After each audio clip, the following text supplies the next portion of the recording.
vendredi saint. Alors nous ouvrons par cette prière qui est la collecte prévue pour les célébrations liturgiques de ce jour. Seigneur, souviens-toi de ta miséricorde, sanctifie celles et ceux qui veulent te servir, protège-les toujours, car c'est pour eux que ton Fils Jésus-Christ a institué le sacrement pascal par son sang. Alors, c'est une collecte qui ouvre l'intense parcours de piété du vendredi saint.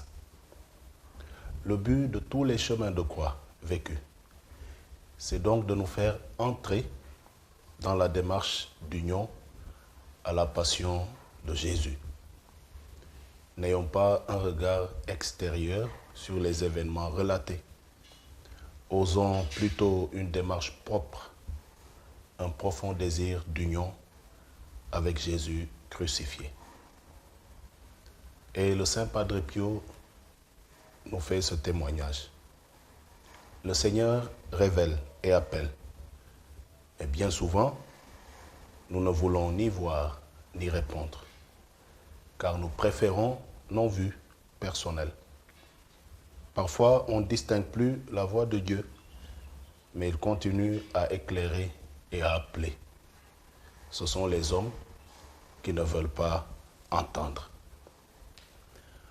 Aujourd'hui donc, 29 mars 2024, l'Église vit le vendredi saint. C'est le jour de la grande espérance. À 15 heures, l'heure même de la rédemption, à cause de la gravité du mystère de la mort en croix du Fils de Dieu. Les églises sont encore prises d'assaut.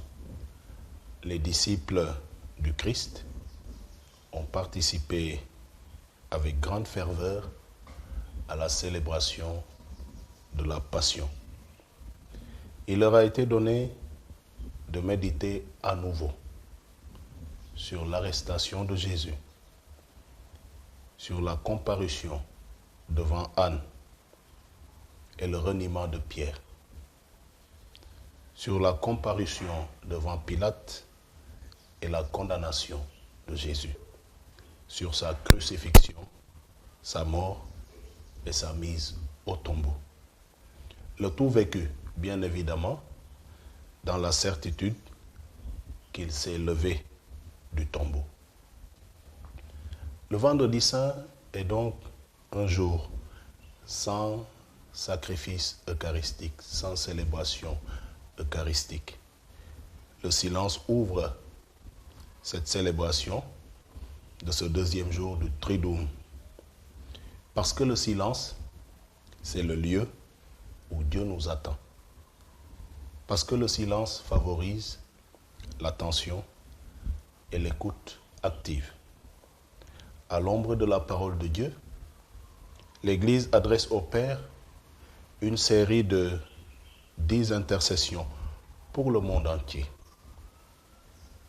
L'Église intercède pour elle-même, pour le pape, pour le clergé et le peuple fidèle, pour les catéchumènes, pour l'unité de tous les chrétiens, pour ceux qui ne croient pas au Christ et pour ceux qui ne croient pas en Dieu.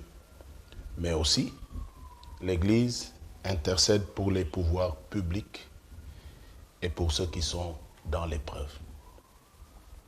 Tous les fidèles adorent aujourd'hui l'instrument de salut du monde. Et les peuples du monde lèvent les yeux vers celui qu'ils ont transpercé. Sur la croix du Sauveur rayonne déjà la gloire de sa victoire. Aujourd'hui, nous contemplons la source du pardon dans l'eau vive jaillissant du cœur ouvert du Christ crucifié.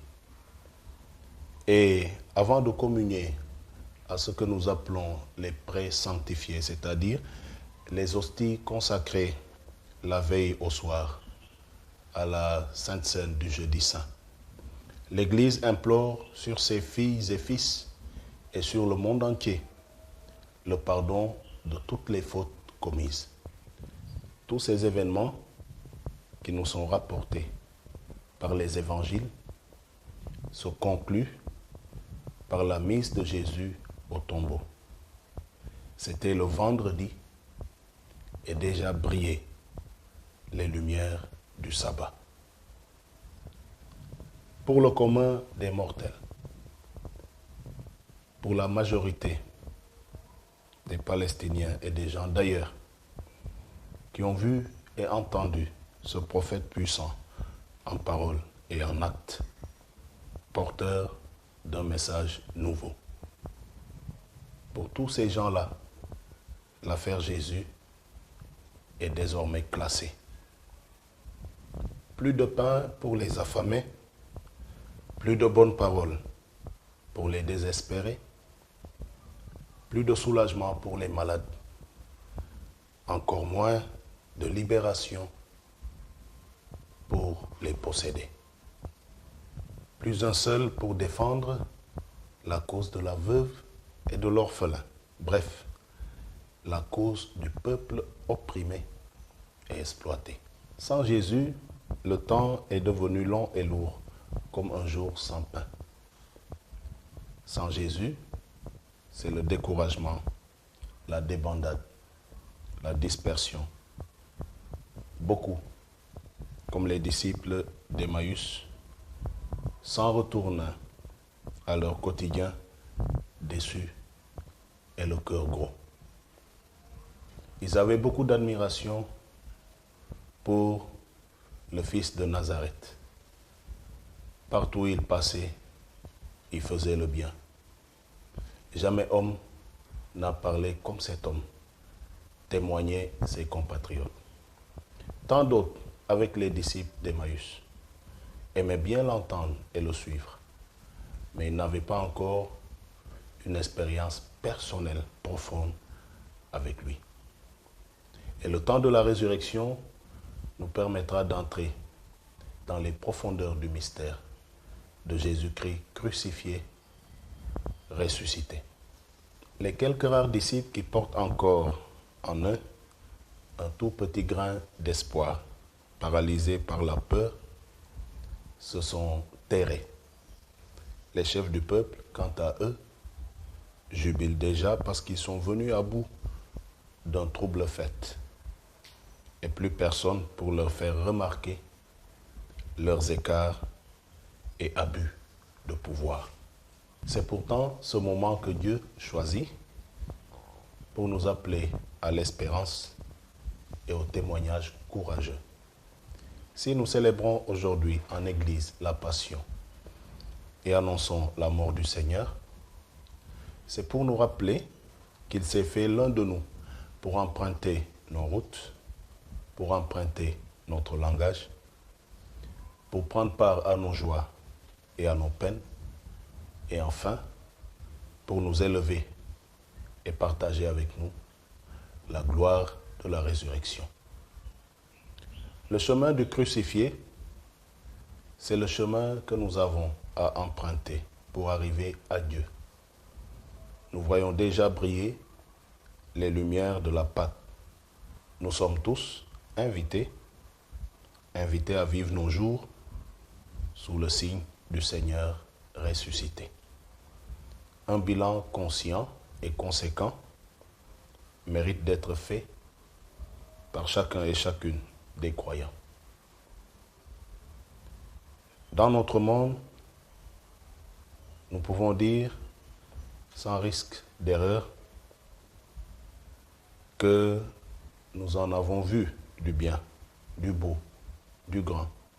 Ça se fait, et beaucoup. Mais aussi, nous en avons vu et nous en voyons des injustices et des irrégularités. Combien d'affaires comme celle de Jésus qui méritaient poursuite et justice ont été classées? Combien d'hommes et de femmes soucieux de la sauvegarde des valeurs et du bien des peuples, ou simplement combien d'hommes et de femmes, dans l'honnête exercice de leurs fonctions, ont été injustement condamnés, humiliés et même crucifiés sans aucun motif.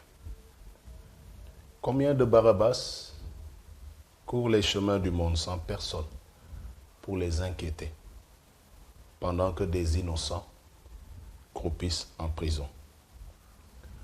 Combien de Simon de Cyrène qui vaquaient tranquillement à leurs occupations sont pris au collet dans une affaire dont ils n'ont rien à voir.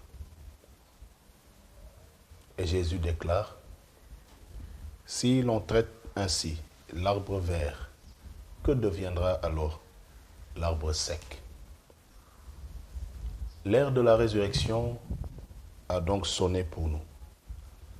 Cette nouvelle vie que le Christ vient nous donner sortira des cendres de nos différends et de nos erreurs d'autrefois et se consolidera par le pardon réciproque. Le Christ, en effet, nous a devancés sur le chemin du pardon. Ils ne savent pas ce qu'ils font, dit-il. Ou encore, aujourd'hui, avec moi, tu seras dans le paradis. Un autre moment qui précède la résurrection, c'est de pouvoir être à même de reconnaître nos fautes passées pour tous ensemble marcher dans l'harmonie, en synode, vers un nouvel avenir. En effet, Luc nous dit que tous les gens qui s'étaient rassemblés pour ce spectacle s'en retournaient en se frappant la poitrine. Il y a encore de l'humanité dans les cœurs.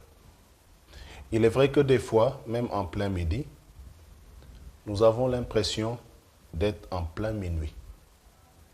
Pourquoi? Parce qu'il y a des actions, des attitudes, des paroles et des comportements qu'on ne comprend pas et qui génèrent beaucoup de ténèbres. Restons vigilants comme Joseph d'Arimathie pour ne pas cautionner des délibérations et des actes destinés à brimer l'innocent et le juste. Que la lumière de Pâques vienne illuminer toute notre vie et que Dieu bénisse notre pays. En ce vendredi saint, je vous invite à écouter et à accueillir les témoignages profonds de Saint Padre Pio, qui déclare « J'aime la croix, je la vois toujours sur les épaules de Jésus. Toute ma vie, tout mon cœur lui sont totalement consacrés. Pardonnez-moi, dit-il, si je tiens ce langage. Jésus seul peut comprendre quelle douleur est la mienne alors que la scène douloureuse du calvaire se prépare pour moi. Il est tout aussi impossible de comprendre quel soulagement Jésus peut trouver quand nous compatissons à ses douleurs et quand il trouve une âme qui demande, par amour de lui, non pas des consolations, mais bien plutôt d'avoir part à ses souffrances mêmes. Grâce aux faveurs dont Dieu ne cesse de me combler, je trouve que je fais beaucoup de progrès dans la confiance en lui. Auparavant, il me semblait parfois avoir besoin de l'aide d'autrui, mais ce n'est plus le cas aujourd'hui. Je sais que le véritable remède pour ne pas chuter, c'est de prendre appui sur la croix de Jésus, en mettant toute sa confiance en lui seul, car c'est pour notre salut qu'il a voulu y être suspendu. Fidèles téléspectateurs, à la suite du conseil de Saint Padre Pio, ne refusez d'aucune manière et pour aucune raison de faire la charité à qui que ce soit. Mieux, si l'occasion se présente, Prenez-en l'initiative. C'est là ce que demande le Seigneur. Et c'est ce que vous devez vous efforcer de faire. Contemplons avec Padre Pio, contemplons avec une reconnaissance émue ce grand mystère par lequel le cœur de Jésus est attiré avec force par sa créature. Adorons le sang versé jusqu'à la dernière goutte pour la rédemption de l'humanité. Alors dans cette foi, humblement, inclinons devant lui nos fronts impurs avec ce même ardent amour dont il auréole nos âmes. Souviens-toi de ce qui se passait dans le cœur de notre Mère Céleste, au pied de la croix, la bienheureuse Vierge Marie, au pied de son Fils crucifié, à cause de l'immensité de sa douleur. Elle était pétrifiée, mais pas abandonnée. Au contraire, jamais Jésus ne l'a autant aimée qu'en ce moment d'indicible souffrance. Nous pensons à toutes les mères du monde qui souffrent et qui souffrent encore. Gardons-nous, fidèles téléspectateurs, de tomber dans l'agitation en luttant contre nos tentations, car elles ne feraient que les fortifier. Il faut les traiter par le mépris et ne pas nous en occuper. Tournez notre pensée vers Jésus crucifié, son corps déposé entre vos bras, et dites: voilà mon espérance, la source de ma joie. Je m'attache à toi de tout mon être et je ne te lâcherai pas avant que tu m'aies mis en sûreté.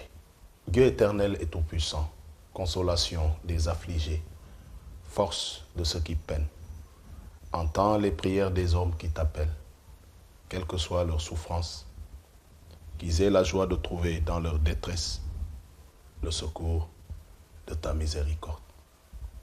C'est un bonheur de pouvoir vous visiter chaque vendredi.